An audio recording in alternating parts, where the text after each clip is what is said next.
ഈശോ മിശിഹായ്ക്ക് സ്തുതിയായിരിക്കട്ടെ. ഈശോയിൽ ഏറ്റവും സ്നേഹമുള്ളവരെ, നമ്മൾ ഈശോയുടെ തിരുപ്പിറവി ആഘോഷിക്കുവാൻ ഒരുങ്ങുകയാണല്ലോ.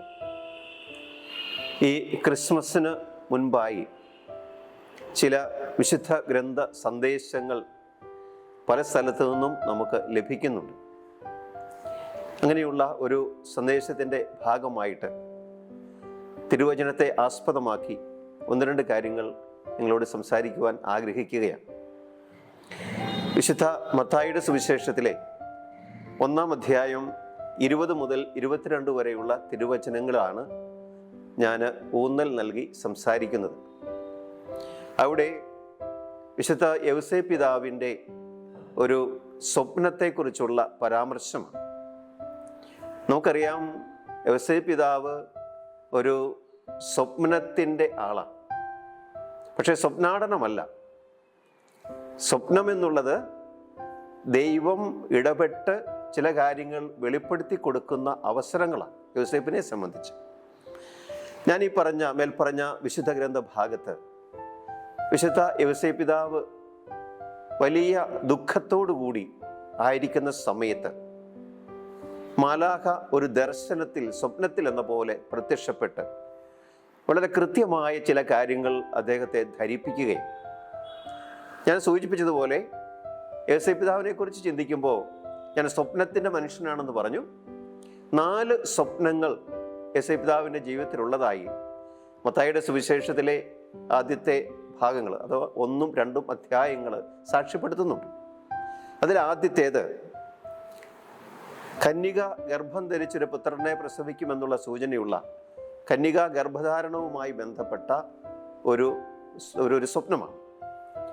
രണ്ടാമത്തേത് തുടർന്ന് നമ്മൾ വായിക്കുമ്പോൾ മനസ്സിലാക്കുന്നു. രണ്ടാമത്തേത് ഈജിപ്തിലേക്ക് പോവുക, അങ്ങനെ നിർദ്ദേശിക്കുന്ന ഒരു സ്വപ്നമാണ്.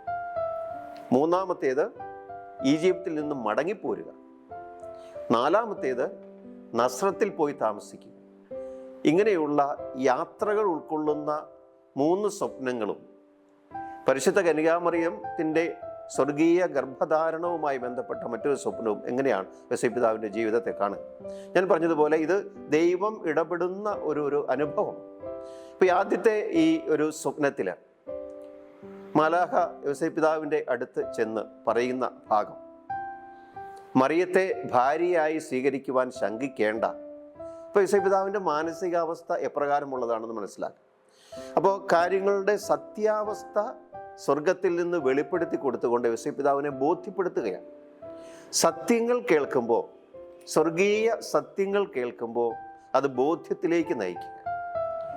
തെറ്റായ ധാരണകൾ, തെറ്റിദ്ധാരണകൾ, മാനുഷിക സങ്കല്പങ്ങൾക്കപ്പുറത്ത് ഒരു ദൈവികമായ സത്യമുണ്ടെന്ന്, ഞാൻ ശരിയെന്ന് വിശ്വസിക്കുന്നതിനേക്കാൾ അപ്പുറത്ത് ദൈവത്തിൻ്റെ ഒരു ശരിയുണ്ടെന്ന് യൗസേപ്പ് പിതാവിനെ ബോധ്യപ്പെടുത്തി കൊടുക്കുമ്പോൾ അത് നമ്മൾക്കും കൂടെ വേണ്ടിയുള്ള ഒരു ബോധ്യപ്പെടുത്തലാണ്. ഈ കന്യകാ ഗർഭധാരണം യൗസേപ്പ് പിതാവിനെ മാലാഖ അറിയിച്ച ആ പശ്ചാത്തലത്തിൽ യെശയ്യായുടെ പുസ്തകം 7-ാം അധ്യായം 14-ാമത്തെ തിരുവചനത്തിലെ ആ ഭാഗം, വചനഭാഗം ഉപയോഗിച്ചുകൊണ്ടാണ് യൗസേപ്പ് പിതാവിൻ്റെ തീരുമാനത്തെ കീഴ്മേൽ മറിക്കുന്നത് മാലാഖ. എന്താണ് യൗസേപ്പ് പിതാവിൻ്റെ തീരുമാനം? അവളെ എങ്ങനെയെങ്കിലും രഹസ്യമായിട്ട് ഉപേക്ഷിക്കുക. പക്ഷേ ആ ഒരു തീരുമാനത്തെ, ആ ആലോചനയെ ദൈവവചനം കൊണ്ട് ശുദ്ധീകരിച്ചെടുക്കുക. മനുഷ്യൻ്റെ ഹൃദയത്തിലെ ചില ചിന്തകളെ ദൈവവചനം കൊണ്ട് ഒന്ന് സ്ഫുടം ചെയ്തെടുക്കുക, ശുദ്ധീകരിക്കുക. അപ്പോൾ ദൈവവചനം യൗസേപ്പ് പിതാവിൻ്റെ ചിന്തകളിലും ഓർമ്മയിലും ബുദ്ധിയിലും ഒക്കെ ചെന്നടിച്ചപ്പോൾ, ഏതാ ദൈവവചനം? യെശയ്യാ പ്രവാചന പുസ്തകം 7-ാം അധ്യായം 14-ാം വാക്യം, കന്യക ഗർഭം ധരിച്ചൊരു പുത്രനെ പ്രസവിക്കും. ആ ദൈവവചനം ചെന്നടിച്ചപ്പോൾ യൗസേപ്പ് പിതാവിൻ്റെ തീരുമാനം മാറുകയാണ്. ഈ ഒരു കാര്യം യൗസേപ്പിനെ ഒരു സ്വപ്നത്തിൽ എന്ന പോലെ മാലാഖ ദൈവത്തിൽ നിന്ന് അറിയിക്കുകയും, ഈ ദൈവവചനം ഹൃദയത്തിൽ ചെന്നടിച്ചപ്പോൾ വചനം മാംസമായി നമ്മുടെ ഇടയിൽ വസിച്ചു. ക്രിസ്മസ് അതാണല്ലോ.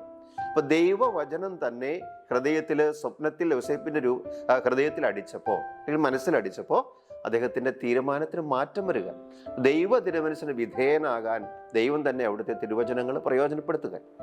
ഈ യൗസേപ്പിന്റെ ഈ സ്വപ്നത്തിൽ അല്ലെങ്കിൽ കന്യക ഗർഭം ധരിച്ചൊരു പുത്രനെ പ്രസവിക്കുമെന്ന് ബോധ്യപ്പെടുത്തി കൊടുത്തുകൊണ്ടുള്ള ആ ദർശനത്തിൽ മറ്റു ചില സംഗതികളും കൂടെ നമ്മൾ കാണുന്നുണ്ട്.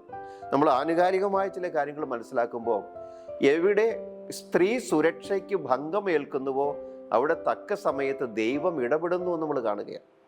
മറിയത്തെ രഹസ്യമായിട്ട് ഉപേക്ഷിക്കാമെന്നുള്ള ഭാഗം അവളുടെ സുരക്ഷയെ ബാധിക്കുന്ന കാര്യമാണ്. അപ്പോൾ സ്ത്രീകളുടെ ഉന്നമനത്തിനും സുരക്ഷയ്ക്കും വേണ്ടി ദൈവം ഇടപെട്ട് പ്രവർത്തിക്കുന്ന ഒരു പശ്ചാത്തലം ഈ സ്വപ്നഭാഗത്ത് നമ്മൾ കാണുന്നുണ്ട്. അതുപോലെ രണ്ടാമത്തെ കാര്യം, മകന് കൂടുതൽ അപകടകരമായ സാഹചര്യം ഉണ്ടാകുമ്പോൾ അതിൽ നിന്ന് സംരക്ഷണം നൽകണമെന്ന് ദൈവം ആവശ്യപ്പെടുക. ഓരോ സ്ഥലത്തേക്കും പോകണമെന്നുള്ള സ്വപ്നത്തിൽ അതാണ്. ഉണ്ണിയേശുവിനെയും കൊണ്ട് പോകണമെന്ന് പറയുന്ന സ്വപ്നത്തിൽ അതാണ്. അപ്പോൾ മക്കൾക്ക്, കുടുംബത്തിന് വേണ്ട സംരക്ഷണം ഏർപ്പെടുത്തി കൊടുക്കണമെന്ന് ദൈവം വളരെ ശക്തമായിട്ട് ആവശ്യപ്പെടുന്ന ഒരു വേദി കൂടിയാണ് ഇത്തരത്തിലുള്ള സ്വപ്നങ്ങൾ. അത് യോസേപ്പ് പിതാവിൻ്റെ ജീവിതത്തിലൂടെ നമ്മൾ മനസ്സിലാക്കുകയാണ്. പ്രിയപ്പെട്ടവരെ, ഇത് വെറും ഒരു സ്വപ്നമല്ല, ഒരു യാഥാർത്ഥ്യം ബോധ്യപ്പെടുത്തി കൊടുക്കുക. അപ്പോൾ നമ്മുടെ ജീവിതത്തിലും ദൈവത്തോട് ചേർന്ന് നിന്നുകൊണ്ട് ദൈവവചനത്തിൻ്റെ അടിസ്ഥാനത്തിൽ അവിടുത്തെ തിരുമനസ്സിനെ വിധേയപ്പെട്ട് ജീവിക്കുവാൻ ഈ യോസേപ്പിൻ്റെ ദർശനങ്ങൾ, യോസേപ്പിൻ്റെ സ്വപ്നങ്ങൾ നമുക്ക് സഹായകമാണ്. നമ്മുടെ ഇന്ത്യയുടെ മുൻ president doctor APJ Abdul Kalam പറഞ്ഞതുപോലെ, dream is not that you see while sleeping, but dream is that which does not let you sleep. നീ ഉറക്കത്തിൽ കാണുന്നതല്ല സ്വപ്നം, മറിച്ച് നിന്റെ ഉറക്കത്തിന് ഭംഗം വരുത്തുന്നത് എന്തോ അതാണ് സ്വപ്നം. യേശുപിതാവിനെ സംബന്ധിച്ച് അദ്ദേഹത്തിൻ്റെ ഉറക്കത്തിന് ഭംഗം വരുത്തി എന്ന് പറഞ്ഞാൽ അദ്ദേഹത്തിൻ്റെ മാനസിക അവസ്ഥയ്ക്ക് പ്രയാസമുണ്ടാക്കി. പക്ഷേ ദൈവ തിരുമനസ്സിന് വിധേയപ്പെട്ടുകൊണ്ട് അദ്ദേഹം എല്ലാം സ്വീകരിക്കുകയാണ്. അങ്ങനെ ദൈവ തിരുമനസ്സിന് വിധേയപ്പെട്ടുകൊണ്ട് എല്ലാ കാര്യങ്ങളും സ്വീകരിച്ച യോസേപ്പിനെ പോലെ നമ്മുടെ ജീവിതത്തെയും ക്രമീകരിക്കാൻ നമുക്ക് സാധിക്കട്ടെ എന്ന് പ്രാർത്ഥിക്കുന്നു. നിങ്ങൾക്ക് എല്ലാവർക്കും എല്ലാവിധ അനുഗ്രഹങ്ങളും ക്രിസ്മസിൻ്റെ മംഗളങ്ങൾ സ്നേഹപൂർവ്വം ആശംസിക്കുന്നു.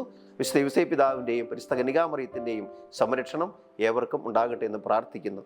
സ്നേഹപൂർവ്വം പീറ്റർ കൊച്ചുപുരയ്ക്കൽ പിതാവ്, പാലക്കാട് രൂപതയുടെ മെത്രാൻ.